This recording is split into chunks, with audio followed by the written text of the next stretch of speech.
Hold on to your seats, folks. Mr. Kiesel lays it all on the line, stating that the paternity results today could make or break his marriage. He shares his turmoil after discovering the child his wife is expecting might not be his, emphasizing the deep emotional stakes and his fierce desire to keep his family together. What unfolds next will have you on the edge of your seat. This is a case of Kiesel versus Kiesel. You say your marriage depends on today's paternity results after your wife announced the child she is currently pregnant with may not be yours. You are here to prove you are the father and save your family. Yes, Your Honor. Here's where it gets spicy. Mrs. Kiesel drops a bombshell in the courtroom by admitting that another man could be the father of her unborn child. Her confession adds layers of complexity to the case and highlights the emotional turmoil she's wrestling with, affecting her marriage deeply. Brace yourselves, because the courtroom drama intensifies from here. You say it breaks your heart to stand in court to prove that your husband is not your unborn child's father, but you know the truth. Another man is.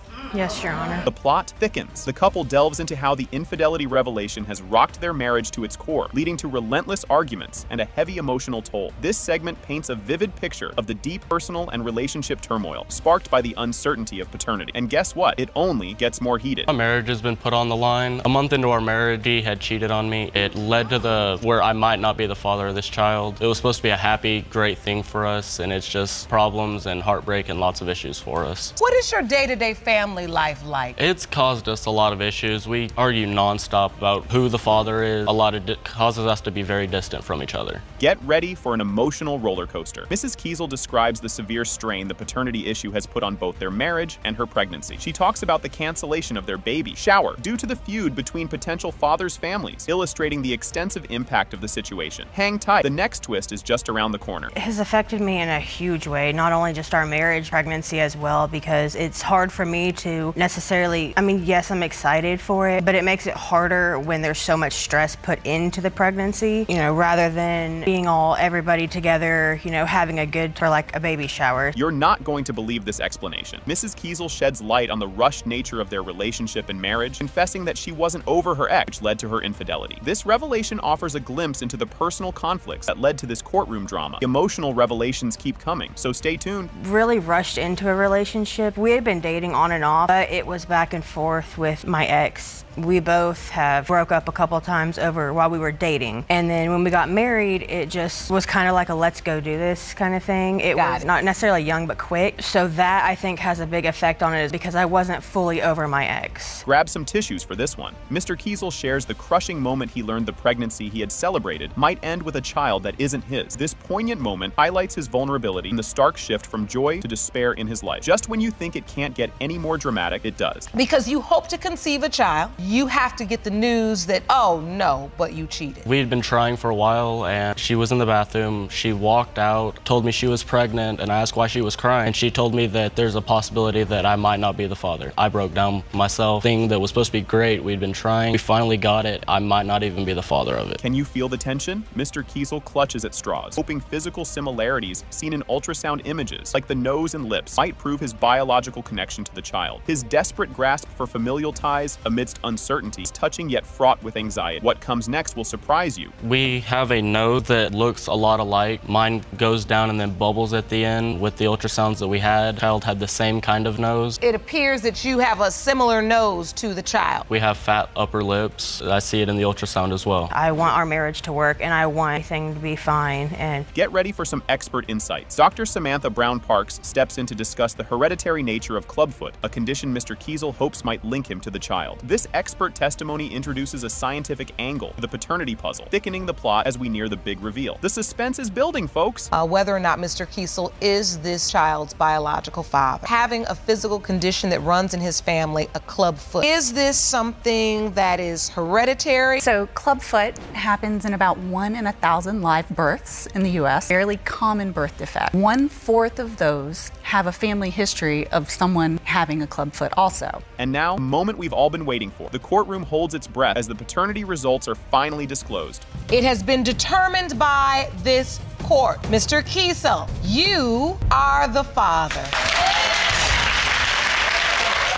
All right, grab your popcorn. This is where it gets good. Miss Wandick steps up with a mission to prove Mr. Stampley's paternity of her little one. She's not just here to clear the air. She's here to drop some serious family truth bombs. The plot thickens, and oh, it's about to get juicy. For $79.40 for baby clothing, gave you and dumped it in a neighbor's driveway. Yes, Your Honor. You're also seeking the results of a paternity test to prove once and for all is the father of your... Just when you think you've seen it all, Mr. Stampley teases the court with a mystery guest waiting outside, ready to flip the case on its head. This cliffhanger could change everything. Stay tuned because the next scene is a doozy. Furthermore, you say you have good reason to doubt you are not her child's father. You claim to have brought a witness who is waiting outside of the courtroom who will turn the side down. Here comes the drama train. Choo-choo. Miss Wandick recounts the saga of the airborne baby clothes, flung by Mr. Stampley in a spectacular display of baby shower fireworks. This isn't just a fight over onesies. It's daytime court TV gold. What happens next is even more bizarre. You'll see. Brought over baby clothes to my sister's house, and we had got into an argument to the neighbor's house, and why would he do that when he bought the clothes for the baby? Not me, but for the baby. It was a gift, though, Your Honor. That's why I'm suing. Hold the phone. It gets better. Mr. Stampley spills his guts about his financial gripes and paternity doubts, making a case that he might have been hoodwinked into throwing a baby shower. His story adds a dash of Maury to the mix, raising the stakes. Watch out for the next revelation. It's a head spinner. You, Mr. Stampley, you're going for $410 for a baby shower. For Ms. Wandick, thought she was carrying your child. So at this point, did you have doubts that the child was yours? You say she duped you. You don't look duped right there. Well, Your Honor, I feel I was suckered and sweet talked into this baby shower. You can't make this stuff up. The courtroom dives into the nitty-gritty of their rocky romance, complete with confessions of cheating. This segment delivers all the feels and a few oh no she didn't moments. Hang tight, because the roller coaster is heading to a wild twist. You just said you pretty much asked her to have a child. You say that? No, Your Honor. So you had no interest in this relationship? I didn't expect for it to, I just wanted to remain as... No, we didn't, Your Honor.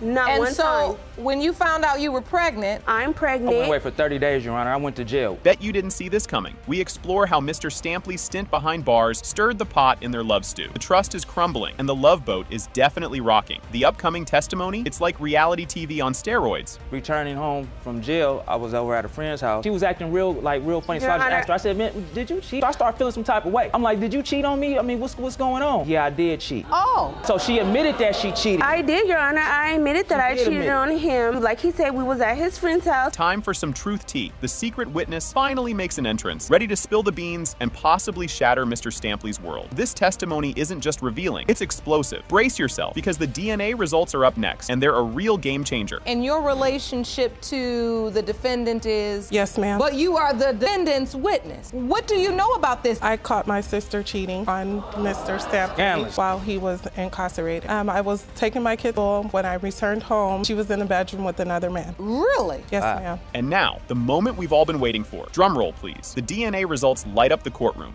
It has been determined by this court. Mr. Stampley, you are her father. You won't believe this kickoff. The judge loudly announces the case of Fondoyan versus Roland. Ms. Fondoyan strides in, ready to prove that her 3-month-old son, Ezekiel, shares DNA with her boyfriend of over a decade. She argues his denial is wreaking havoc on their already rocky relationship. Buckle up, because the courtroom drama is just starting to heat up. Ms. Fondoyan, you are here to prove to your on-again, off-again boyfriend of 12 years that your 3-month-old son, Ezekiel, is biological child. Say the paternity denial is destroying your relationship, and you need today's results to repair the breakdown in your family. Yes. Here comes a curveball. Mr. Roland is throwing down the gauntlet, casting doubt on his fatherhood by pointing fingers at another potential dad due to Ms. Fondoyan's close timeline with another relation. With a family friend in tow, they're here to shake up the claims. Grab your popcorn. The next part is a doozy. You say Ms. Fondoyan was in a sexual relationship with another man weeks before you learned of pregnancy, and you and your mother's best friend are here to prove her son Ezekiel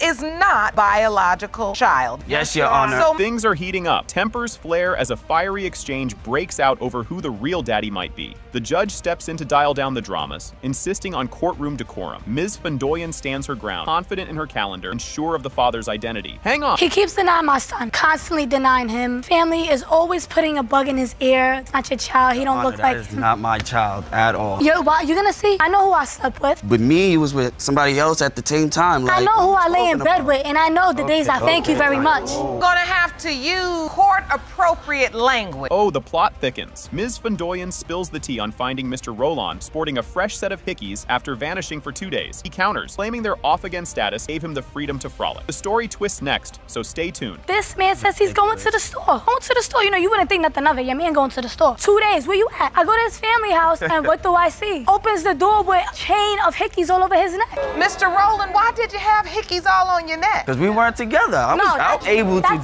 do whatever I feel like, Your Honor. No, we were together. We were not together. She thought it. We were not together. Twist and shout. After waiting fruitlessly for Mr. Roland, Ms. Fondoyan throws caution to the wind and picks up a new beau in Albany, stirring the pot as Roland admits to juggling not one, but 2 other women during their breaks. The love polygon unfolds further just ahead. I patiently waited for him to come back. I waited a month and a half. He ain't come back. I said, you know what? How? If you went to Albany and picked up a whole new... Sure did. After a whole month and a half, you want to be okay, you was already dating somebody else. Females around your arms making me look stupid in the streets. And I picked up a friend that actually did something you couldn't do.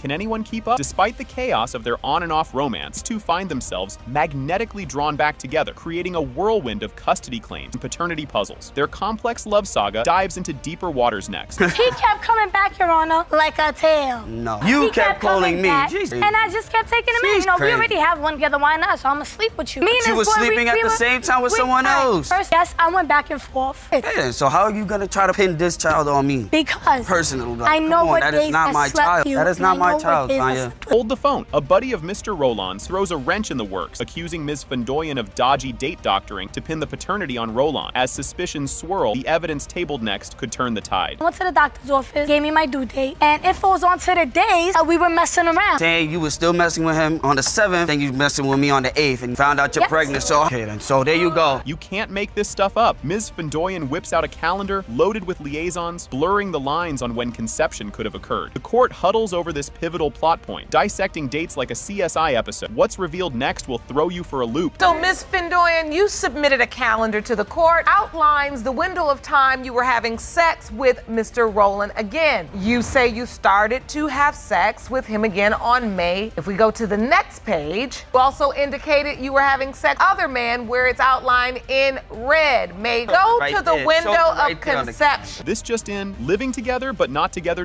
They unveil a living situation straight out of a sitcom, sharing a roof but not a bed, adding layers to their already tangled tale. The drama intensifies further in the coming clip. And she will go upstairs while I'm downstairs in the same house. We wasn't together. You weren't together, but you were living together? He has no place to go. But you need me though. But you want me to be the father though, right? I know. Let's get it straight. Well, you better man up. You're not leaving this house and let the next man lay in your bed. Moment of truth. Everyone's on the edge of their seats. Has been determined by this court. Mr. Roland, you are the father.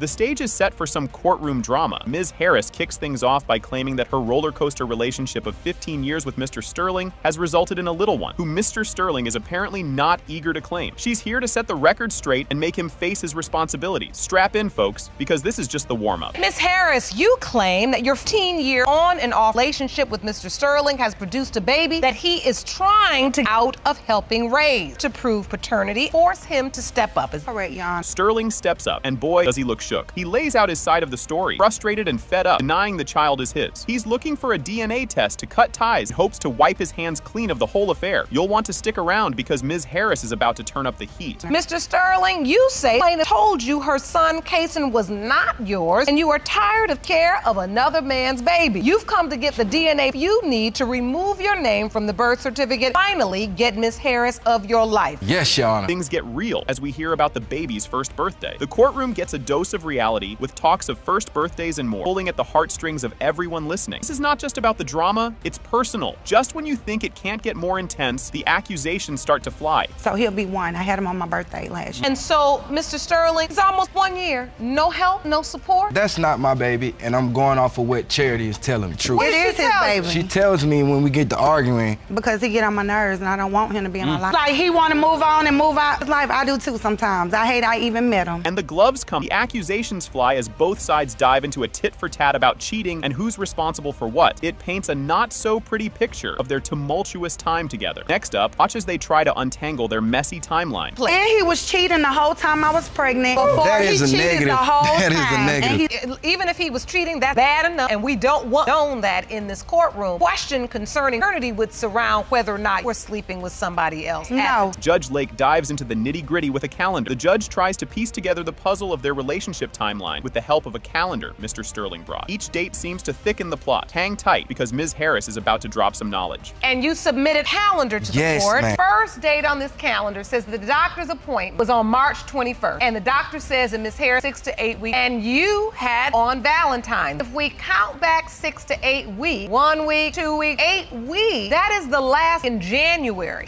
Confusion is the game, and they're playing in the big leagues. The court struggles through a fog of misunderstood medical terms and pregnancy dates. It's like a bad game of telephone with high stakes. Buckle up, as a bombshell revelation is just around the corner. Grown women that stand in this courtroom that don't completely understand workings of their reproductive organs and systems. What is your doubt based on? I believe this baby is yours. And he's trying to say to me, these are my reasons. Number one, she told me I wasn't. Number two, I did the calculation. This is what I came up with. This evidence he submitted to the court. Right. Oh snap, plot twist. Just when you think you've seen it all, Mr. Sterling drops a bomb about another possible dad in the mix, and it's a heartbreaker. The plot thickens, and so does the tension. Watch as they navigate this emotional minefield up next. When she was 8 months pregnant, she told me that it was another guy who could be the baby's father. It broke my heart. First of all, that's a lie. What happened? We had an argument, brung that up. I don't know if she was mad or what. Planted doubt in my head. lied. She said, don't worry, you not my baby's father anyway. Like, go on, kick rocks, get on with your life or whatever. I'm like, what? We were just together. I was just, you know, the baby's father and everything. Tempers flare and the drama skyrockets. Their words cut deep as they air their dirty laundry for all to hear. It's a verbal tug of war with the child's future hanging in the balance. Don't go anywhere. Next part is a doozy. Things happen. Either you're the dad or you're not. She is a lie. That's the reason we here today. Exactly, because you're a liar, you need to step up pretty much. I don't want another man's child. You want yourself. I love that little boy. You know that. Like you just don't want to take That's care of the reason you another want man, me to baby. be. You don't take care of yourself or the child that you already. Sit here and kick it like that, baby. Ain't got nothing to do with this situation. I'm just letting you know. Kick it like you do now. Here comes the kicker about the birth certificate. Mr. Sterling signed the birth certificate despite his doubts, a move that's loaded with implications about his feelings and doubts. The emotional roller coaster isn't over yet. The reactions are priceless. Here is the birth certificate that he signed. Let me see that, Jerome. Let me see the birth certificate. That's your brain. No, that's your brain. So this is evidence of Kason Sterling's birth certificate has signed as father. Why execute the birth certificate if you know you have doubt? Like at the 8 months when we got into it, I thought it was just because she might have been, maybe she did just say this out of the side of her. You cheated, you lied, and you wrong. A quick chuckle breaks the tension. In the midst of the chaos, Mr. Sterling recalls the lighter moments of supporting Ms. Harris during her pregnancy. It's a brief laugh in the middle of a storm. Next, the stakes get even higher. Don't miss it. Yeah. He's trying to joke. I'm out. No, don't worry, Miss Harris. I'm not laughing. I rubbed them big old. We're not laughing at you, Miss Harris. I'm laughing with you though because I was looking at some old pics when I was 8, 9 months pregnant. I mean, my feet were huge. Like it's crazy. Sexy, and I own So I know that's right. Judge Lake brings it all back to what matters most. She cuts through the noise, reminding everyone that at the heart of this circus is a child who needs stability. The grand finale is coming up, and it's going to be a jaw-dropper. The answers relating Kason's paternity. That's why we're here. And the truth is, if it's determined he's biological father, whether he likes responsibility or he does not, he will have. Because if he does not take care of it, the court will ensure that he does. So now, let's get to Mr. Sterling. What is your hope? I do, Yon. I done grown a bond with him. Like, he calls me daddy. And now, the moment we've all been waiting for. The DNA results are in. It has been determined by this court. Mr. Sterling, you are the father. Exactly. Buckle up, folks! Miss Taylor steps up, asserting that Mr. Brown is indeed the father of her 3-month-old daughter, Melanie. She's also chasing him for a neat sum of $22.56 in childcare costs the baby's first few months. He's fired up and ready to prove her case. And boy, does she mean business. Let's see how Mr. Brown handles this fastball. You're here today to prove to Mr. Brown that he is the father of your 3-month-old daughter, Melanie Brown. Miss Taylor, you're also suing Mr. Brown for $256 in childcare expenses for the past 3 months of your child's life. Plot twist incoming. Mr. Brown swings back, suggesting that maybe Miss Taylor was already pregnant by another man when they first got together. He's not just throwing shade, he's practically causing an eclipse his claim that she's got baby fever. What's she going to throw back? Stay tuned, it's getting spicy. Mr. Brown, you say Miss Taylor is obsessed with children and has baby fever. Yes. And you believe she may have already been pregnant by another man the first night you had sex. Yes, Your Honor. Oh, the drama unfolds. During a heated confrontation, Miss Taylor quizzes Mr. Brown about what he's actually done for their baby since she was born. His answer, couple of packs of cheap diapers, that's all folks. And guess what? Those diapers caused a rash that sent the baby to the hospital. Grab your popcorn, because this soap opera is just getting started. He haven't did nothing for her. All he did was bought her 2 packs of cheap diapers, and I let my baby wear them. And 2 days later, she got a diaper rash, and I had to take my baby. And I called him to tell him that she got a diaper rash. He said, "So what I supposed to do? That ain't my baby." So you bought some cheap diapers because you didn't think it was your baby? Yes, I mean, it was better than nothing, I thought, because I didn't really know whether it was my baby or not, so.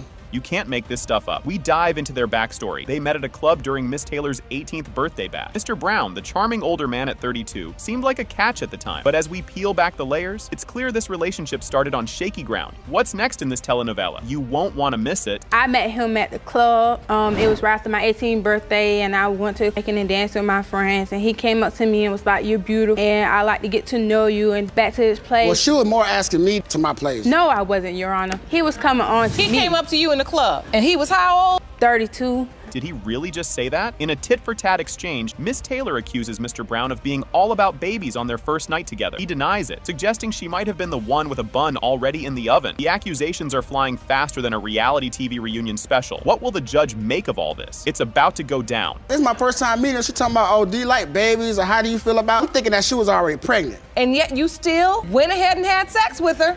Yes. That should have been a note to self. Or extended play booty call. It was just a booty. What was this? This is a booty call. 32-year-old man with an 18-year-old girl. And the plot thickens. Miss Taylor lays it out. Mr. Brown has been about as helpful as a chocolate teapot, only showing up sporadically and contributing next to nothing. She's calling him out big time in front of the judge. How will he wriggle out of this one? Keep watching. The judge's reaction is up next, and it's a doozy. Your Honor, only reason I went back to his place because I be more than what it came out to be, because I thought he would be more mature because he was interesting to older men, but he turned out just to be like the rest of them. Father figure or father for her baby. Because you are the father of my baby. She was already. Yes. I was not, Your Honor. The first time we used a condom. The second time we. If I was already pregnant, how come my baby 3 months? You'll want to lean in for this. As the debate heats up, they spar over Mr. Brown's lack of involvement and his dismissive reaction when he found out about the pregnancy. Miss Taylor is on a mission to prove him wrong, but Mr. Brown is as slippery as an eel. Courtroom is electric. What will happen when the judge steps in? He said, "We only 3 times. I wore a condom today, my baby. You need to go so find your baby daddy." So he immediately denied the baby? Yes. Because Mr. Brown, okay, she needs to find her baby daddy. You are my baby daddy. I started doing some research on, and I found some colored pictures of her. What is this, sir? And she portrayed herself to be such a good girl. And these are pictures of what? Around the time she said she got pregnant. So you found these pictures? Right. I was trying to find the baby daddy for her. Here comes a curveball. The judge digs into Mr. Brown's history, uncovering his minimal involvement during the pregnancy and questioning his sudden interest now. The air's thick with tension. You could cut it with a knife. What explosive evidence will come out next? You go through your whole pregnancy by yourself? He only came around like 3 times when he wanted to have sex. Is he in the delivery room with you? I had the baby and he held the baby. I have a picture of him we holding the only had baby. Sex once. And then he said 5 minutes. Then he said he was going to smoke a cigarette and he never came back, Your Honor. Because I didn't feel a bond. See, this is a picture here of you. It's getting hotter in here. A birth certificate and a photograph of Mr. Brown holding the baby are thrown into the mix. He looks about as comfortable as a cat in a room full of rocking chairs. How will he explain this one away? The courtroom is on the edge of its seats as we roll into the grand finale. And then you go outside, you tell her I'm going out smoking, you never come back. Because my other baby, as soon as I held the baby, I felt a bond. So you are a father? Yes. How many other children do you have? 5. Did you put him on the birth certificate? Yes. You put his name down? Yes. You have a copy of that birth certificate? I never put my name on there. I didn't know my name was even on there. So this is a copy of Melanie's birth certificate. Yeah. I didn't know it was there. Here's the showstopper. The DNA results are in, and guess what? It has been determined by this court. Mr. Brown, you are the father. I told you. The The courtroom is buzzing right from the get-go as we dive into the drama. The case of Stovall versus Hines kicks off with high stakes. Mrs. Stovall is determined to prove Mr. Hines fathered her 4-month-old son Robert, hopes of reuniting and marrying. Mr. Hines, however, casts doubt on his paternity due to her alleged infidelity, claiming her actions don't line up with her words. The scene is set, and you won't believe what's coming next. Ms. Stovall, you say nothing could mean more to you than today's results. You are desperate to Mr. Hines that he fathered your 4-month-old son Robert with the hope you can win him back and one day get married. As the tension thickens, Mr. Hines lays out his heartbreak in no uncertain terms. He believes another man fathered the child and expresses willingness to reconcile if the DNA results are surprising, detailing his emotional turmoil despite once loving Ms. Stovall deeply. Just when you think it's tense, Ms. Stovall's response adds another layer. Mr. Hines, you claim you once loved Ms. Stovall but believe her baby was fathered by another man and therefore can't be with her. You say your proof is overwhelming, the DNA results shock you, consider getting back together. Emotions are high as Ms. Stovall takes the floor, pouring her heart out. She discusses her undying love for Mr. Hines and her determination to prove paternity to mend their fractured relationship. Mr. Hines counters with doubts about the baby's paternity due to what he sees as serious inconsistencies in her action. Buckle up because their relationship backstory is about to unfold. I really love Mr. Hines and just want to prove today that this is his son so that we can be together and hopefully get married one day. But you have doubts, Mr. Hines. Yes, I have doubts because although I do have a lot of love for Miss Stovall and I've given a lot to her and sacrificed a lot, there's just so much things that she has done that has created a lot of doubt and a lot of discrepancies of if this really is and truly my son. Here comes a trip down memory lane with a twist. The court dives into the couple's past relationship dynamic. Mr. Hines recalls how their romance rekindled through a modern love story involving Instagram DMs, leading to a deeper connection. However, emerging doubts fueled by potential infidelity signaled trouble. The revelations keep piling up, and what's next is even more jaw-dropping. I met Miss Stovall when I was 17. She was about 21. As time went by, I got older. I got more established in myself, and I seen her again on Insta, exchanged DMs and everything. As that relationship progressed, started getting deeper and deeper. But as we got deeper and deeper in, there started to be red flags for me. Might not be as faithful as she say she is. What kind of red flags? Exchange passwords. She went through my stuff, I went through her stuff. As the plot thickens, trust issues take center stage. Mr. Hines describes a slew of questionable activities and Ms. Stovall's provocative actions, including sending Mr. Hines pictures with other men, which she claims were just friends. As the trust continues to crumble, get ready for a bombshell piece of evidence that changes everything. If I was to elaborate, she has a lot of instances where she'll run off. I won't have track of her for hours on end. Times where her phone where it'll go straight to voicemail. She'll run off with friends. I'll see these messages. I'll see these interactions on Facebook, and it just keeps happening. It's not something that's just a one-time thing. Ms. Stovall? Your Honor, he's very jealous and very overprotective. Hold on to your seats because the evidence just got real. Photos sent by Ms. Stovall during heated moments are displayed, adding fuel to the fire of jealousy and doubt about the child's paternity. These images stir up a storm in the courtroom, paving the way for an intense scrutiny of their timeline, a crucial piece of this puzzle. Stovall, you sent him pictures of you with other men? They were friends of mine. Never sexual between me and those friends. Okay, so did anybody bring some pictures? Does anybody bring some evidence? The first one is a picture of her when she got into it with her mother over there, making me question the paternity with this other guy, saying that we're good, we're straight. And this attached to some type of mess where paternity was questioned? Yes. The plot takes a twist as Mr. Hines presents a detailed timeline surrounding the conception of their child. He correlates their relationship's tumultuous breaks and reconciliations with the pregnancy timeline, using a calendar to mark suspected conception times during their separation. Strap in, because a family member's testimony is about to throw a curveball into the mix. This calendar. Jerome, will you please hand up Mr. Hines' evidence? What is this, sir? This right here is just conception and how the conception worked.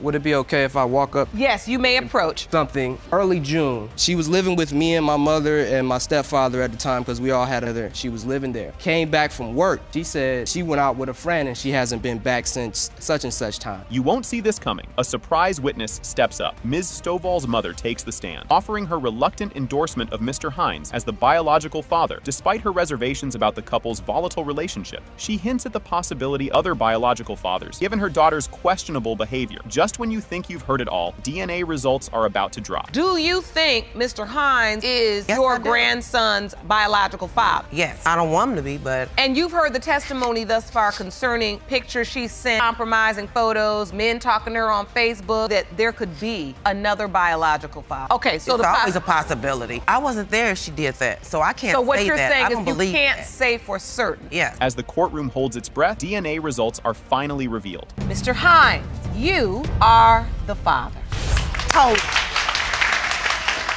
Here comes the bombshell. Ms. France drops a major revelation that her dad, on his deathbed, spilled the beans. He might be Sonia Lee's biological father. The audience reacts with murmurs as the judge clarifies if Ms. Lee, standing before her, is indeed the sister Ms. France has been talking about. This juicy tidbit sets us up for a roller coaster of a paternity mystery. Brace yourself. The drama unfolds even more from here. You're here along with brother who's waiting outside of our courtroom. You say father claimed on his deathbed that he was the biological father of a child. If indeed you've now found the correct Sonia, you believe plaintiff Ms. Lee is your sister? Yes, Your Honor. Hang on to your seats because this gets wild. Ms. France spills the tea about always knowing she had a twin in Michigan, sharing how their children, completely unbeknownst to the potential family tie, became buddies. The revelation paints a bizarre picture of how small the world really is and underscores unexpected family connections popping up in the least expected places. Keep watching. The emotional whirlwind is just picking up speed. The whole time I was growing up, I heard and I was always told that I had a twin in Michigan the whole time. We went to the same schools. Our kids are even best friends and never even knew. I even know her grandmother and my grandmother are best friends. Get ready for a twisty turn of events. Ms. Lee details her initial confusion and emotional upheaval after receiving out-of-the-blue messages claiming she has a different biological father. She talks about her skepticism and delayed response, highlighting the personal chaos brought by such a monumental revelation. This segment really digs into the complexities of identity and hidden family secrets. Next up, emotions run even higher, so don't go anywhere. They're receiving some notifications, someone trying to reach me. I didn't respond to the messages for a while, let me say that, because I didn't recognize her picture, I didn't recognize her name. After 3 or 4 messages, I finally responded, where we exchanged numbers and I called her and she just started her story out, and it was like, whoa, wait a minute, slow down. But on our dad's deathbed, he had me look for you and we thought you were dead. And I'm like, wait a minute, so now I went from being one man whose name I carry. You're not going to believe this part. Gloria Washington, Ms. Lee's mom, steps up and throws another curveball into the mix, explaining her past fling with Mr. Miller and why she chose to keep it a secret from her daughter. Her testimony sheds light on the tangled web of personal decisions and hidden truths that shape lives in ways we can hardly predict. The bombshells keep dropping, and the next one is a doozy. And during the time when I was 6 months pregnant with her, he left me for Mrs. France. When she was born, Mr. Lee was there with me. He took care of me. Mr. Miller, I never saw him. I never told her. I didn't think she needed to know. Are you ready for the big reveal? The tension peaks as Judge Lake prepares to open the envelope with the DNA results that everyone's been anxiously waiting for. Is the biological daughter of the late Ronald Miller, Ms. Lee? They are indeed your biological brother and sister. You wouldn't believe this opener. The episode kicks off with the judge striding in and everyone getting seated. Miss Looper launches into her case against Mr. Downs, accusing him of denying fathering her twins, Braley Nursery, Bishop. Despite his initial persona as a stand-up church-going man, the atmosphere is thick with drama as the stage is set for a showdown over paternity and trust. Just you wait, it only gets more tangled from here. Case of Looper versus Downs. Think you say you thought the defendant was a respect church-going family man who turned out to be anything but. You claim after giving birth to your twins, Braley and Bishop, Mr. Downs denied fathering your babies. Yes, Your Honor. Talk about a plot twist. Miss Looper drops a bombshell, admitting she hadn't quite shut the door on several relationships even as she began seeing Mr. Downs. This revelation comes right after Mr. Downs voices his doubts about being the father, pointing to her ongoing liaisons with other men. The stakes are raised, casting shadows of doubt over the paternity of the twins. Buckle up because the roller coaster is just picking up speed. Then we ran into some problems. He went through my phone. I did have a lot of open doors. Open doors. So you still had other relationships that you had not. This was 2 weeks after we started hanging out. So we were in a relationship, so I did still have open relationships with other men while I was beginning a relationship with Mr. Downs. Here's where things really start to heat up. Upon learning of her pregnancy, Miss Looper describes how her relationship with Mr. Downs shifted dramatically. Initially, he was all in, attending prenatal appointments and playing the doting partner, but the skeletons in her closet regarding other men start to cloud his mind with doubt. The plot thickens, and trust me, you'll want to see what's next. We moved really fast. We had a wedding date in 2 months. Relationship changed tremendously though. Our vibe was different. We weren't hanging out. As I found out I was pregnant, I called him. He was really nonchalant about it. Once I did get pregnant, he was amazing. Cedric, feet, rub my belly. He would get it by 2 a.m., go get me ice and hot Cheetos. Can you handle this curveball? Right at the birth, Mr. Downs throws doubt over the room like confetti, especially questioning the paternity of Braley because of her light complexion. This pivotal moment underscores the rare but real possibility that fraternal twins can have different fathers. The tension is palpable, and oh, it's about to go up another notch. As soon as they brought Brayley into the room, the first thing he said was, "Do you guys do DNA tests here? I've never had a kid come out that light." The first thing he said when he seen her. But he did go see my son, and he did say that he looked like him. You didn't feel like you could be her father? I know it don't really matter about election and stuff, but like I said, all my kids favor me,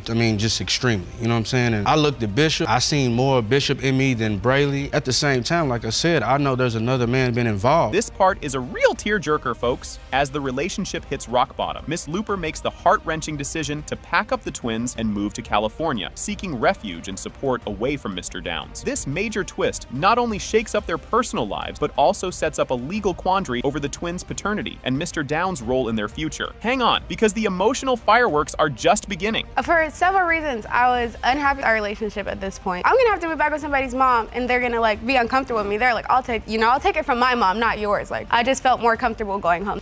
It wasn't working. So you went back home. Correct. And now for the grand finale. Hold on to your popcorn. The episode reaches its climax as the paternity test results are disclosed. It has been determined by this court. Mr. Downs, you are not the father.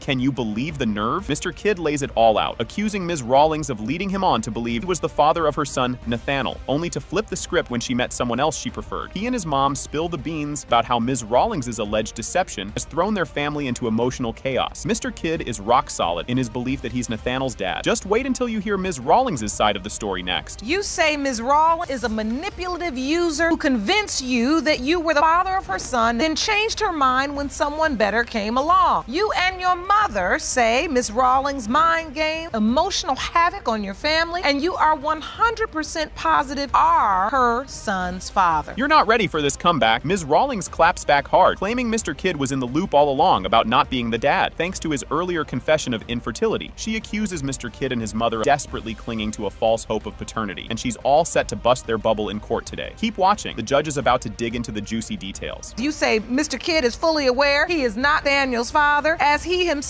he cannot have children. You say Mr. Rawlings and his mother are desperate people who convince themselves Mr. Kidd is your son's father and you intend to prove them wrong today. Yes, Your Honor. Here's where things get spicy. The judge decides to unpack the timeline surrounding Ms. Rawlings' pregnancy and Mr. Kidd's involvement, or lack thereof. Ms. Rawlings recounts how a complicated personal life led her into relationships with Mr. Kidd and another man, making the paternity puzzle even more tangled. Trust me, the medical bombshell that's about to drop is a game changer. I went away a month after I found out she was pregnant. Did you tell him it was his child? No, Your Honor. How it happened was we met through a mutual friend. I didn't know anything about Mr. Kidd. Starting off, my mutual friend ended up leaving, and the situation that I'm in, I didn't have anywhere to go. Brace yourself for a scientific twist. We get a slice of medical drama as explanations about Mr. Kidd's health condition come into play. His mom explains their rare blood type situation, which could potentially complicate pregnancies, adding a scientific edge to the paternity dispute. Next up, watch how Mr. Kidd's mom reacts when she first hears about her supposed grandkid. Mr. Kidd told me himself that he has some type of rare form blood disease that me and his child would die if I was pregnant by him. It's not a rare blood disease. I am ARH negative and he is ARH negative. If she's RH positive and doesn't get the necessity during the pregnancy, it could hurt her from having future children or that child could pass away. Grab some tissues for this tearjerker. Ms. Jenkins, Mr. Kidd's mom, shares a heartfelt tale of disbelief and joy upon discovering Nathaniel's existence. Describing the first time she met her grandson in the park as the best day of her life, her story underscores the deep emotional stakes involved. But hold on, there's another dad candidate waiting in the wings. She said, "That's not your son." I said, "Yes, that is. I gave birth to him. I know who he is." She said, "That's his son." And I was like, "What?" So I contacted his friend who gave me Miss Rawlings' number. We talked for a couple weeks. We were at a park and I said hey to her. I said, "But you know what I'm for." And I went straight to the baby. Picked him up, had said, "Hey, sugar." And he smiled and we played. And honestly, the best day of my life. I'm holding my grandson. I know it's mine. Just when you think you've seen it all, Ms. Rawlings throws another curveball by admitting there might be another daddy in the picture, as other folks reckon Nathaniel looks like him too. This twist ratchets up the drama, emphasizing the roller coaster of emotions everyone's riding. Don't miss what the expert has to say about Mr. Kidd's ability to be a dad. It's a doozy.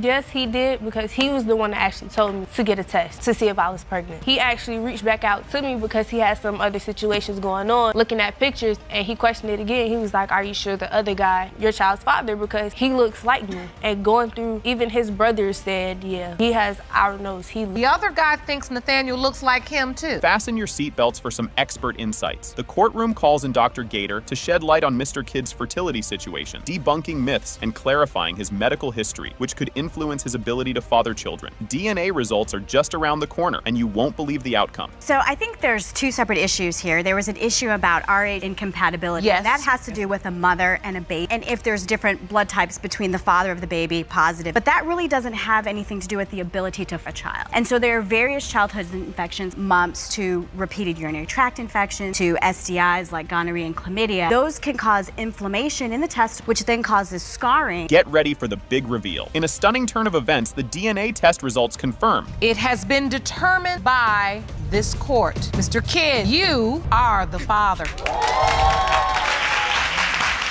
Buckle up, because this is where the plot thickens. Ms. Casey steps up to lay out her lifelong narrative that her deceased father, listed on her birth certificate, was her biological dad. However, in swoops Mr. Edwards with a plot twist, claiming he's the real father. Amidst this bombshell, her mother throws a wrench into the works by staunchly denying Mr. Edwards' paternity claim and points fingers at another man, supposedly deceased, as the real father. What happens next? You won't believe it. Miss Casey, you say for more than 25 years, your mother has told you that a deceased man who is listed on your birth certificate is your biological father. Now another man, Mr. Edwards, is claiming is your biological father. Yes, Your Honor. You think you've seen drama? Wait till you hear that Ms. Casey pours her heart out about the emotional turmoil of growing up without a dad. She paints a vivid picture of her life as walking through a never-ending dark corridor with no light, starkly contrasting with her siblings who knew their fathers. As she wraps up her heart-wrenching testimony, hold onto your seats, because what's coming is even more gripping. Not knowing where I came from, I built a bond with Otis Hawkins, who's on my birth certificate, even though he's not. I don't have anything about it. He is on my birth certificate. My oldest daughter I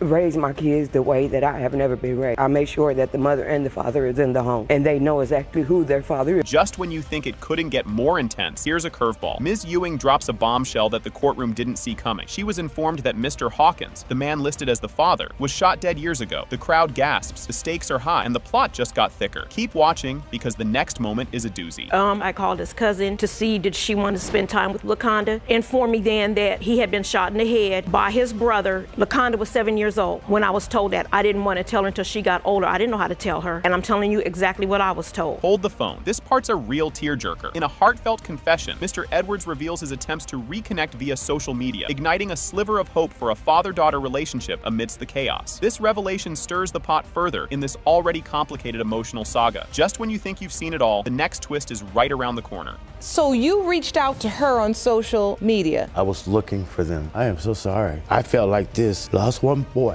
Losing this one. I'm not losing you. I don't even understand. The hair stands up on my back. She looks so much like my family. She's got, what my mom looked like. I got 6 other daughters. And my youngest daughter, I mean, if you look at her and look. Get ready for your jaw to drop. In a moment that feels like something straight out of a movie, Judge Lake reveals that Otis Hawkins, long thought to be pushing daisies, is actually alive and kicking. The court is shook, the audience is in disbelief, and the narrative takes a wild turn. Fasten your seatbelts, because what comes next is truly mind-boggling. Miss Casey. Yes, ma'am. You've been told for over 25 years that Otis Hawkins, the man you believed to be your father, was dead, but he's alive. And we found him for you. Oh my Mr. Hawkins, God. Into the courtroom. Grab your popcorn, because this next part is a roller coaster. After a tense wait, the DNA results are in. Pertaining to whether Mr. Hawk is the father of Ms. Casey. Mr. Hawkins, you are not her father.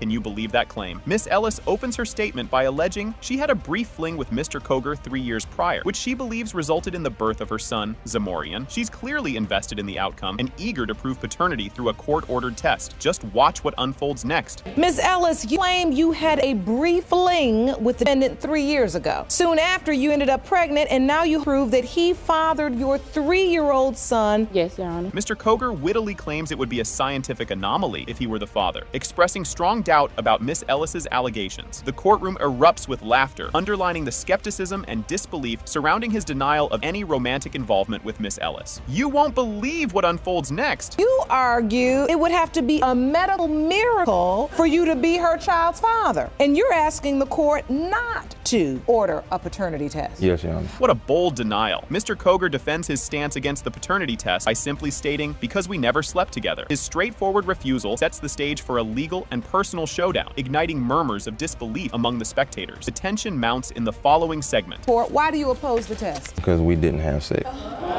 So he says. Oh, we did. We would hang out. When we met, cool, we would talk on the phone, you know, laugh it up, stuff like that. So it came to the point where she wanted to come over and we would hang out. Over the next course of time, you know, we ended up being home alone. How will he dodge this one? Mr. Coger recounts an evening where intimacy was hinted but ultimately avoided due to Miss Ellis's complaint of vaginal discomfort, preventing any sexual engagement. This part is crucial as it reveals the most intimate moment acknowledged by Mr. Coger, starkly contrasting his complete denial of any sexual encounter. Keep watching. The stakes are getting higher. I knew what was going to happen. I was hoping that it would happen. So like I said, we got up, you know, took my clothes off, she took hers off. Then that's when she proceeded to tell me about some kind of vaginal discomfort or something like that, where she could not have intercourse at all. It was painful at the time for me to have sex, yes, Your Honor. This contradiction is staggering. As the judge sifts through text messages that refute the testimonies, we see Miss Ellis and Mr. Coger discussing the failed attempt at intercourse, which Mr. Coger persistently denies. This twist creates a puzzling narrative about their relationship. The next twist is jaw-dropping. We never messed around at all. And then you say, Miss Ellis, but I can take it now. We never intercourse at any time. I mean, the testimony that you're giving right now is the truth. Because she's saying, if you say so, because she thinks you did have sex. Why did you inbox me and ask me, am I certain that my son is not yours? This will throw you for a loop. Miss Ellis reveals how she came to realize her pregnancy, adding complexity to the story by introducing another potential father figure, further entangling the timeline and relationships involved. Her account emphasizes her initial obliviousness to her pregnancy and the subsequent astonishment. The unfolding events are utterly unexpected. And I had to be rushed to the hospital. I woke up, I'm in the hospital room, I'm not knowing, you know what. So a nurse came in the room and she was like, okay, you had passed out, we feel like you had a heat stroke, we're gonna give you some fluids and everything, draw some blood to see what happened. So she came to me and she was like, do you know that you're pregnant? No, I'm not. Can you know, do another test? Is your name Miss Ellis? I was like, yeah. She was like, oh, okay, well, you're pregnant. Out of all people, I'm pregnant, really? You won't see this twist coming. Mr. Coger discovers the pregnancy via a Facebook post, pointing to a serious gap in communication from Miss Ellis. His queries about the child's paternity, despite his denials of intercourse, underline his confusion and the tangled web of their relationship. The surprises keep coming. Found out via Facebook. I was scrolling, we was friends on Facebook. I scrolled through her pictures, found out she was pregnant. I saw her stomach, you know, she was all pregnant, you know, stuff like that. So, what's your thoughts on it? You know,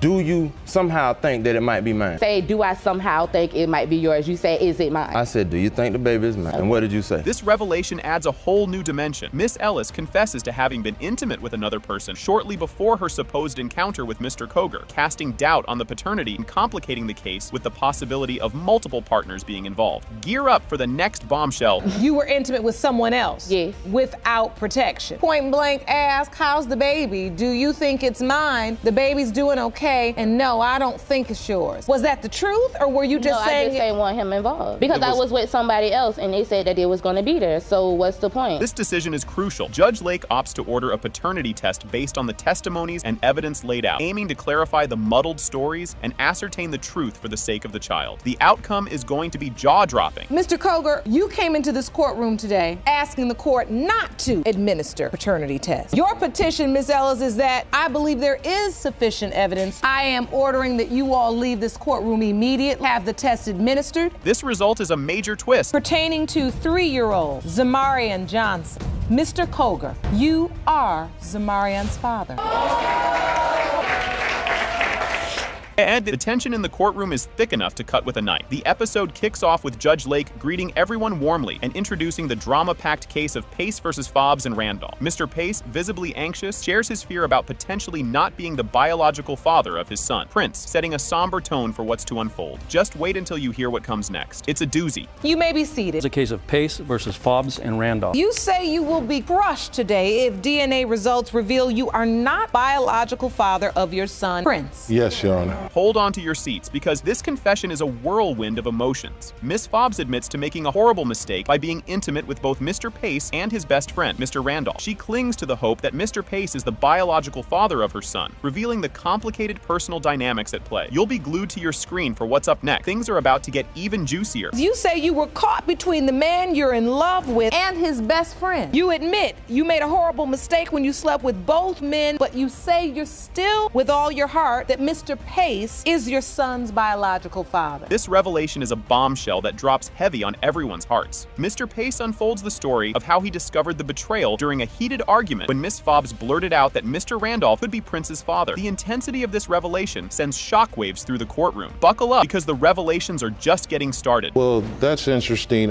We were actually in a heated argument at the time that it occurred. Kind of just got blurted out to me that Mr. Randolph could be a potential father for Prince. So you're in a heated argument as a couple, and just out of the blue she yells, and by the way, your friend could be Prince's father? Truth comes out in the open, and it's as bitter as expected. Directly confronted by Mr. Pace, Mr. Randolph admits to his indiscretion with Miss Fobbs, confirming the betrayal and amplifying the drama unfolding before our eyes. What's next is absolutely staggering. You won't want to miss it. So when you met with Mr. Randolph, have you slept with Miss Fobbs? Strangely enough, he did say it. How could you sleep with your best friend's girl? To answer that, Your Honor, I wasn't in the right state of mind. We both was intoxicated. As the stakes rise, so do the emotions. Mr. Pace talks about the emotional weight and potential repercussions of the paternity results. He details his deep bond with Prince and his apprehensions about how the results might reshape his life and relationships. The anticipation builds. Get ready for the results that could change everything. I'm very confused at this point. It was really hard for me to be standing here in front of you, and I'm kind of nervous as far as what I'm about to hear. I don't know, really want to move forward. Mr. Randolph, you submitted to the court a childhood photo of yourself and Prince. Yes, Your Honor. Everyone's on the edge of their seats for this pivotal moment. In the climax of the episode, the paternity results are finally disclosed. It has been determined by this court, Mr. Pace, you are not his father. The case of Todd versus Foster is officially underway, presided over by Judge Lake. Ms. Todd is dragging her former beau, Mr. Foster, to court to prove he's the daddy of her 4-month-old daughter, Selena, all because he got cold feet about the wedding after questioning the kiddo's paternity. You were suing your former fiance, Mr. Foster, to prove he fathered your 4-month-old daughter. You say he called off the wedding due to paternity doubts. Yes, Your Honor. Mr. Foster throws down the gauntlet, voicing his paternity doubts, thanks to Ms. Todd's bombshell confession of a little side hustle during the baby-making window. Ms. Todd owns up to her escapades, which supposedly started as a harmless night out, but clearly escalated. So, Mr. Foster, you called off the wedding. Miss Todd, we was engaged. The reason why I called it off was because it was one day, friend of hers, she wanted to go hang out. Miss Todd told me that it was her friend, his girlfriend, so I'm like, okay, I don't got nothing to worry about. In a plot twist worthy of a soap opera, Mr. Foster details his discovery of some saucy texts on Ms. Todd's phone, which set all the alarm bells about her fidelity and the baby's paternity. The texts were more than friendly,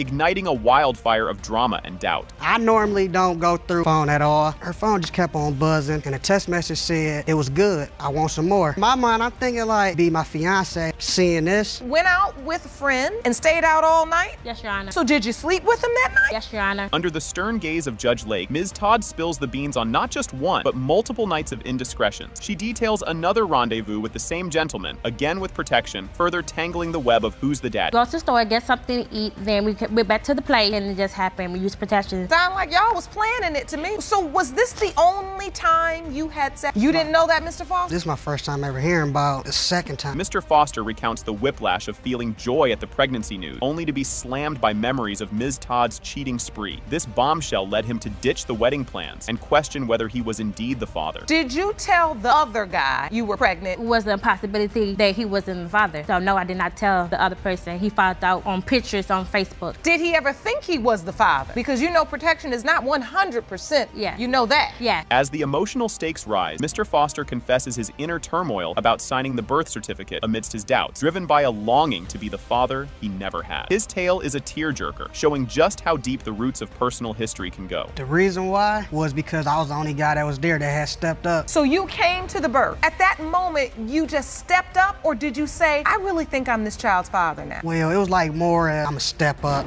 and I'm gonna be a man since Mrs. Todd is staying with us. But you did not believe the child was yours. Mr. Foster whips out proof of their engagement, throwing a curveball that contradicts Ms. Todd's timeline of events. This piece of evidence adds layers to their already complicated love saga and the paternity mystery. We was already engaged for her birthday is in the summertime. If I'm not mistaken, it was cold out when the guy came and come and get her. Outside when he came. And you see the wedding cake right there? That's on her birthday. Oh, and there's the ring. August 8th. So now does that reflect refresh your memory? Were you engaged when you had this man come pick you up? Ms. Foster, aka Mama Bear, steps into the fray, laying out why she suspects her son isn't the father, based on Ms. Todd's own words and a push for a DNA test to clear the air. The family drama intensified, dragging everyone through an emotional gauntlet. As I was saying, I told her that she needs to take a DNA test with this guy. Family members of hers were calling me, let me know that this guy was the father. He didn't want to be involved. My son, I said, if you're going to be with her, you might as well marry her and get over the fact that the child may not be yours. Ready for the big reveal? The tension hits its peak as Judge Lake unfurls the DNA test results.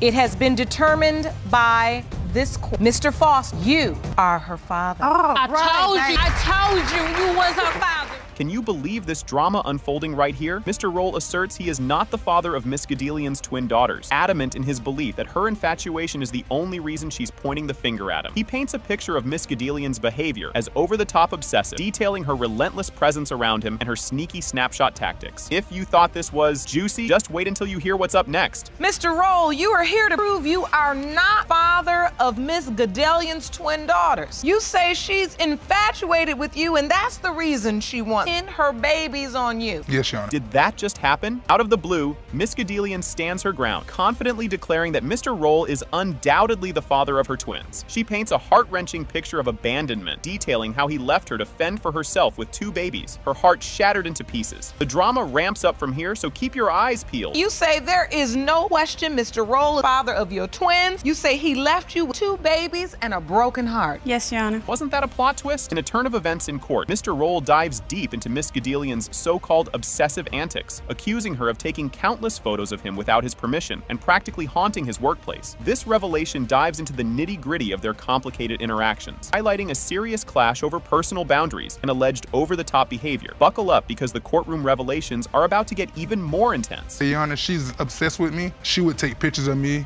We'll sit there, she'll walk past my job, staring at me. Then when me and my ex broke up, I seen just numbers of pictures that I never seen before. I didn't even know what was being taken. You said you saw pictures you never knew were being taken. Did you catch that curveball? Miss Gadelian retraces the seemingly innocent beginnings of their romance, starting with light-hearted flirtations during work breaks, evolving into more meaningful social media banter. She emphasizes the normalcy of their budding relationship, spotlighting the mutual interest that gradually scaled up. You won't believe what happens next, so stay tuned. On breaks and stuff, I would go over to his job and get drinks or whatever. Player, you would say. He would flirt with everybody there. He was flirting with me. I was flirting. We started writing on Facebook and whatnot, because after a while, he invited me over to his house. Ready for another shocker? Amidst the courtroom tension, Mr. Roll drops a bombshell by admitting he wasn't exactly single during their interaction, revealing a girlfriend in the background all along. This bombshell opens up a can of worms about the true nature of their relationship, leaving Miss Gadelian feeling misled and revealing Mr. Roll's cavalier attitude toward his flirtations, despite being committed elsewhere. And guess what? There's more drama just around the corner. When she sent me the message on Facebook, I had pictures of me and my ex together. We all would go trips, we'd do vacation. So she was well aware I was in a relationship when she hit me up. She was well aware. She went through my Facebook and were able to find out where I was at, how to message me. She seen the pictures of me and my ex. You won't believe this twist. After discovering her pregnancy, Miss Gadelian faces Mr. Roll's cold shoulder as he expresses fear over how the twins would upend his life. This pivotal moment uncovers Mr. Roll's initial denial of paternity and showcases the emotional roller coaster Miss Gadelian endured, contemplating the daunting prospect of single motherhood. The plot thickens, so don't go anywhere. I asked him, I said, what would you do if I was pregnant? And he said it would ruin my life. I said, well, then never mind. He says, you're pregnant, aren't you? And I said, you know what, I am. Don't worry about it. She told me she had to tell me something. I didn't find out actually like 2 or 3 days later what she wanted to tell me. That's when she told me she was pregnant. Here comes a game-changing revelation. The courtroom digs deeper, uncovering that Miss Gadelian was technically still married, albeit separated, adding layers to the paternity puzzle. Mr. Roll seizes this detail to bolster his doubts about fatherhood, hinting at potential other liaisons by Miss Gadelian. The stakes are high, and you'll want to see what's revealed next. Do you think you're the father at this point? No, because she was married. What? Your Honor, I was in the middle of a divorce. I had been separated from my husband for over a year. We were in the middle of a divorce that I was trying to divorce last a very long time. And I was told she said slept with someone else. Like, in my mind, I'm sitting there like, it can't be mine. It's from people I work with, and also people that work, partner that she work at also. Can this get any wilder? As the heat turns up, it's disclosed that another man not only signed the birth certificate, but was also present at the twins' birth. This bomb drops amid escalating tensions, tensions and unresolved conflicts between Mr. Roll and Miss Gedelian, with both navigating a minefield of betrayal, responsibility, and past decisions refuse to stay buried. Hang tight, because the courtroom drama is far from over. In my mind, as another man on the birth certificate, another man was there for the birth, another man cut the umbilical cord, so in my mind, I would have had some part. You would have reached out to me at some point in time. I asked him if it was okay before it was even done, and he said he did not care. Approaching you and saying, look, I have a boyfriend now and he wants to sign a birth certificate. Hold on to your seats for this jaw-dropping moment. Into the courtroom steps Mr. Taylor, taking on the role of father to the twins amidst the ongoing dispute about their paternity. His commitment to the children, irrespective of biological ties, starkly contrasts with Mr. Roll's reluctant denial, illustrating the profound differences in their views on fatherhood and moral responsibility. The climax is on its way, and you won't want to miss it.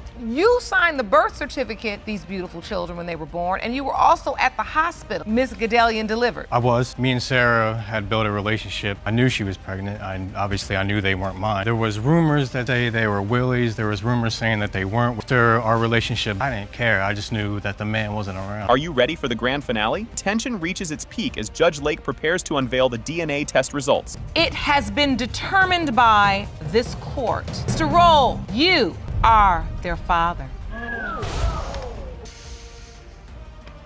Right out of the gate, things are heating up. Miss Palmer and her twin sister storm into court, guns blazing, ready to throw down over who their real daddy is. They're not just here to stir up drama. They want DNA proof that Mr. Palmer, the man on the defense bench looking like he'd rather be anywhere else, is their biological father. Despite their fiery entrance, they're on different pages about what they actually want from him, which only adds to the soap opera vibe. Mr. Palmer, with a face that could curdle milk, swears up and down it's not him because their mom was already pregnant when they met. As the twins raise their eyebrows, so do we. Grab your popcorn, folks. This is just the warm-up. Petitioning the court for a paternity test to prove the defendant is your biological father. That it is impossible for you to be the biological father of the Palmer twins. Can you believe what just happened? Miss Palmer is up next, spilling her guts with a mix of heartbreak and a dash of righteous fury. She's absolutely gutted that Mr. Palmer, a man she's called dad in her heart if not in person, is now denying everything. Flashbacks to childhood memories flood the courtroom as she recounts those fleeting moments they share, painting a picture of a dad who's there 1 minute and ghosting the next. Her twin backs her up, adding her own color commentary to the sad family portrait. As the tension mounts, you'll want to stick around because the tea is about to spill. I was playing in the backyard with my sister's father, and I ran to the front of the yard, and so happened he pulls up. Hey, twins. And he zoomed off. I remember at 8 years old, him coming. Hold the phone. Did he just say that? In a jaw-dropping turn, Mr. Palmer throws down the gauntlet, denying he's ever laid eyes on these two.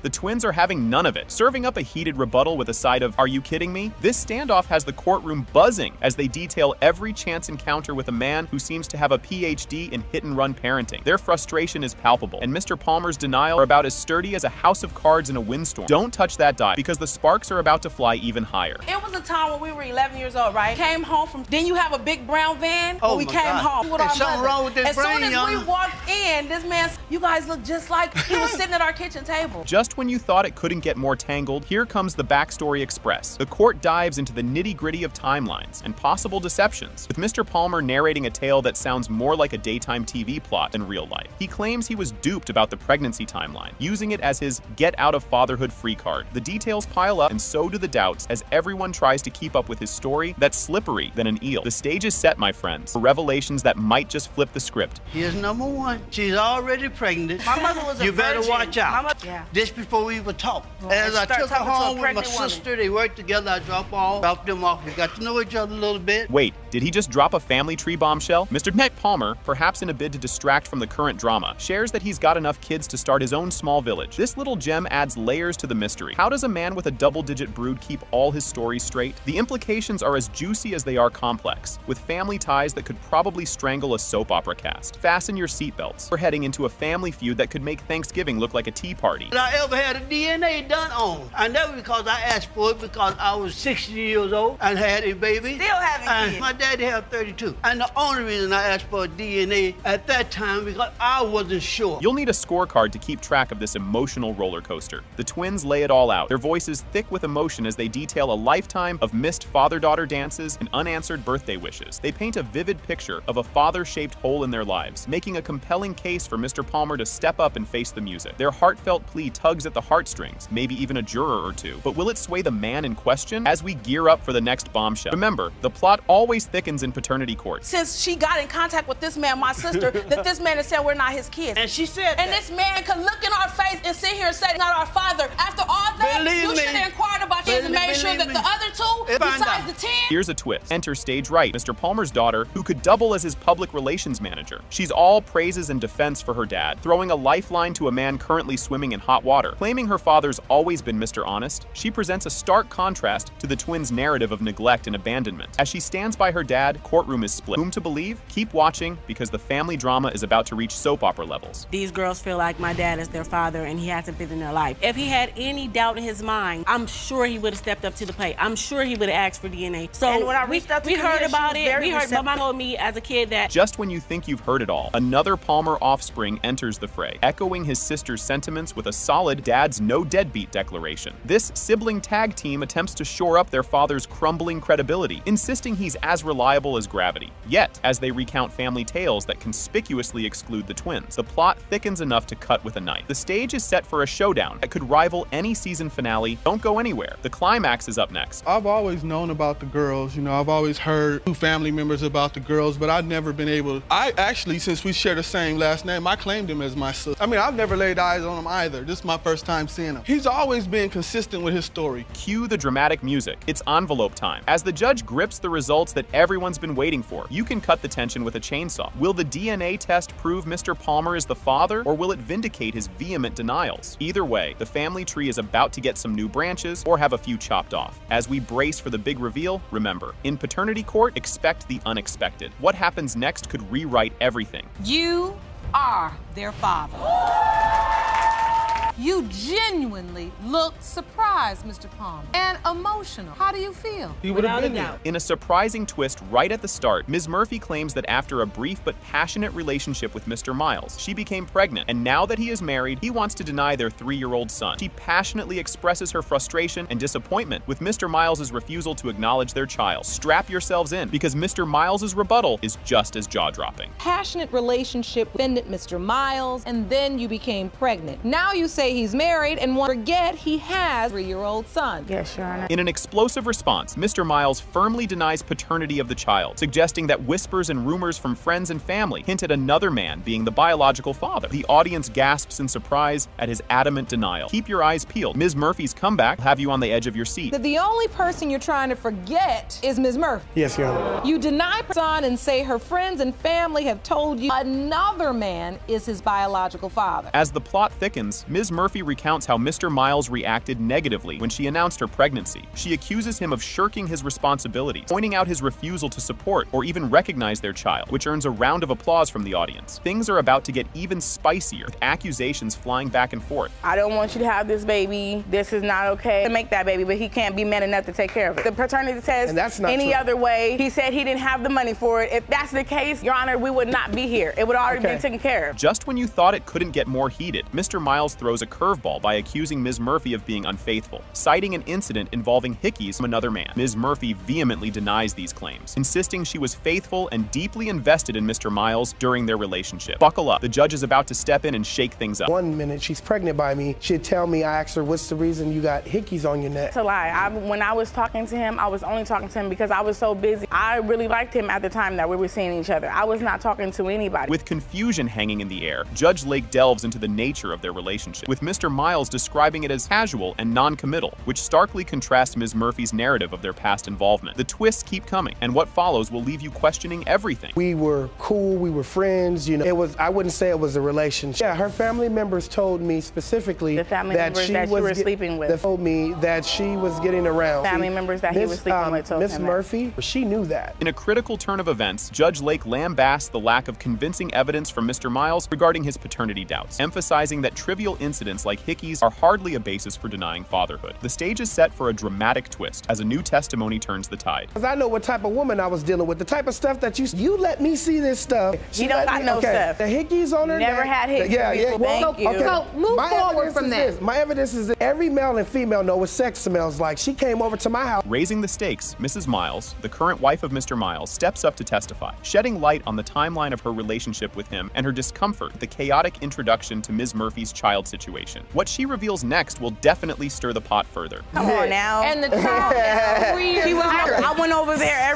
nowhere. Almost 4 years. Almost 4 years. He's not even out. I know nothing about Tanisha or Corey at all. I found out we got together in 2012. In a heartfelt moment that might just soften the hardest of hearts, Mr. Narvaez, who has acted as a father figure to the child since he was 2 months old, shares his deep emotional connection with the child, asserting that his role in the child's life is unwavering, regardless of the biological ties. The moment of truth is up next, and it's a game changer. Not biologically, but you know, like everything he know, I teach him. He got favorite colors. We play games. I taught him his colors. I taught him his numbers, his ABC. When he wake up in the morning, the first thing he do, he wake me up. Daddy, I love you. Good morning, Daddy. In a climactic reveal, the tension hits its peak as Judge Lake reads the DNA results, confirming that A 3-year-old to Corey Murphy. Mr. Kiba, Miles, you are his father. Thank you. Thank you. Thank you. I have no reason why. Can you believe we're just kicking things off? The session begins with a formal invitation to sit. The case Green versus Duncan is announced, spotlighting a paternity dispute involving a 2-year-old named Angel Bryant. Judge acknowledges the audience and participants, setting a serious yet open tone for the proceedings. Buckle up, because we're just getting started on this roller coaster. This is the case of Green versus Duncan. Thank you, Jerome. Good day, everyone. Good day. Mr. Green, Yes, ma'am. you That's claim your right as a potential father to the child in question today, 2-year-old Angel Bryant, were basically stolen from you. Right out of the gate, the stakes are high. Mr. Green asserts his rights as a potential father have been compromised. He expresses doubts about his paternity since the child's conception, but has still provided financial support. Despite his uncertainties, Mr. Green continues to fulfill financial responsibilities just in case Angel is indeed his daughter. You won't want to miss what's coming up next. You say at 56 years old and having never fathered a child previously, yet you maintain financial responsibility for Angel just in case she's indeed yours. This part's a real jaw-dropper. Ms. Duncan admits to having been intimate with another man during her relationship with Mr. Green, but insists Mr. Green is the father because the other man used protection. Shockingly, she reveals that both men are currently paying child support, eliciting gasps from the audience. Hang tight, because there's more where that came from. To sleeping with another man while with Mr. Green, but say you're positive is Angel's father because the other man used protection. Green is solely supporting the child, and you admit that both men are currently paying child support. Here's where things start to twist and turn. The backstory of how Mr. Green met Ms. Duncan unfolds. They started their relationship cautiously, eventually becoming intimate. Ms. Duncan acknowledges she was not fully truthful about her other relationships, increasing the complexity of the paternity issue. Keep watching, the plot thickens. I was out, of course. Staggering a little bit, walking home alone from the club. Then shortly thereafter, you guys began dating? I don't have sex. I'm not a sexually active person. We did not sleep together, and this was about 3 months later. Waited, which is good, got to know one another, and then you had a sexual relationship. That's correct. This segment turns up the drama notch. Ms. Duncan describes her unexpected pregnancy discovery. She initially informed Mr. Green, who was stunned by the news, given his age and lack of prior children. This moment intensifies when Mr. Green mentions his reason for pursuing clarity in court, wanting the truth to come out. You'll definitely want to see what happens next. They took me to the emergency room and they told me that, and also, congratulations, you're 9.5 weeks pregnant. Really? She was the first person you called? Yes. And so what was your reaction? Were you happy? I just couldn't believe it. I was in shock. You were 54 years old. Yes. You never had Yes, another child. No, Your Honor. And just when you thought it couldn't get more intense, Mr. Green recounts the moment Ms. Duncan hinted the child might not be his, which came around 6 or 7 months into the pregnancy. This revelation, discussed, leads to a heated exchange about the timing and truthfulness of Ms. Duncan's admission, deepening the emotional and legal entanglements. Strap in for the revelation that's about to unfold. And she told me, she said, well, the baby may not be yours. That's after 6 or 7 months. Of pregnancy or Yes. when the baby was born? 6 or 7 months during pregnancy. And that's why I found out the baby may be. Yes, that's I told just you those that. I exact told words. you that I was what, Okay, 3 months? Now you're 7 gonna months. tell I'm 6 or 7 You months? were about to have the baby. Every revelation here adds a new layer of complexity and shock. The drama peaks when Mr. Green discusses the birth of the child, noting his absence due to not being informed, a point of contention and sorrow as he missed a significant life event. Ms. Duncan admits her mistake in hastily assigning paternity on the birth certificate, acknowledging it may have prematurely defined familial roles. Next up, the emotional stakes are through the roof. I felt you didn't want no child, and the man. Well, you could have left it blank. If your heart, if you know who the dad is, you can let it be signed. Get what you can I'm get not from him. playing with him. Get what you can get from me. No, oh no. Really giving me nothing. I know that. How would you feel if I do the same thing to you if I was vice versa? Brace yourself. The moment of truth is near. The climax occurs from as the judge prepares to deliver the DNA test results, a moment filled with high emotional stakes. Mr. Ronald Green, you are not her father. Can you handle this curveball? Ms. Manship's devastating discovery and search. At age 10, Ms. Manship's world turned upside down when she learned that her dad was actually not her biological father. Stunned and devastated, this bombshell kicked off a 20-year scavenger hunt to find her real dad, with nothing more than an old photo, a name that might as well have been a needle in a haystack. Buckle up, the emotional roller coaster is just picking up speed. Ms. Manship, at the age of 10, you were shocked and devastated to learn that your dad was not a biological father. That began your 20-year search to find the man your mother claimed is your father. After your exhaustive search, find him, you came up with nothing. Just when all seemed lost, the court miraculously tracked down Mr. Laup, who's about to make an entrance and meet Ms. Manship and her mother for the first time in over 3 decades since their dramatic split. The room is charged with tension and anticipation, like a finale of a reality show. Get ready, because the drama is about to dial up a notch. Well, Ms. Manship, this court has located him, and he will join us in a moment. This will be the first time meeting him, first time seeing him since they broke up more than 30 years ago. But before we bring in the defendant, Mr. Laup, in walks Mr. Laup, totally clueless about the existence of Ms. Manship until a recent bombshell phone call from the court. His bewildered expression could rival a sitcom scene. He denies any knowledge of her, setting the stage for some jaw-dropping moments. The next part is a tear-jerker. Make sure you have tissues handy. When the court contacted me just recently. You never knew she existed. No, Your Honor. No, Your Honor. But you did have a relationship. Yes, Your Honor. You remember that. I have to ask, is this you in this photo? Yes, Your Honor. We know we at least have the right Mr. Laup. How does that make you feel, Ms. Manship? Relieved.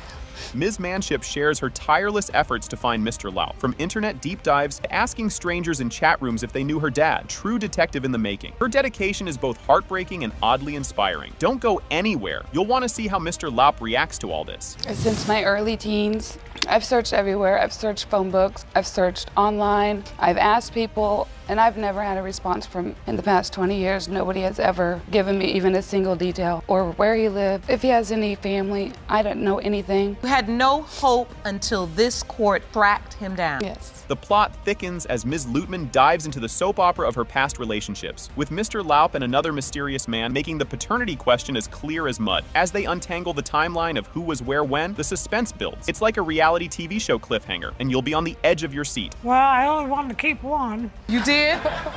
I was really happy with this man. You were very happy with Mr. Laup? Didn't want to stay out of the picture. He said he had to get back to Arkansas and take care of business. Me and my ex got back together, and about a month later, I started getting symptoms, and I was with my ex till I figured it was my ex's baby. So we just continued all the way up until I had her. Hold your popcorn. It's the big reveal. Paternity results revealed. Drum roll, please. Jerome hands over the paternity test results, and boom. It has been determined by this court. Mr. Laup, you are the father.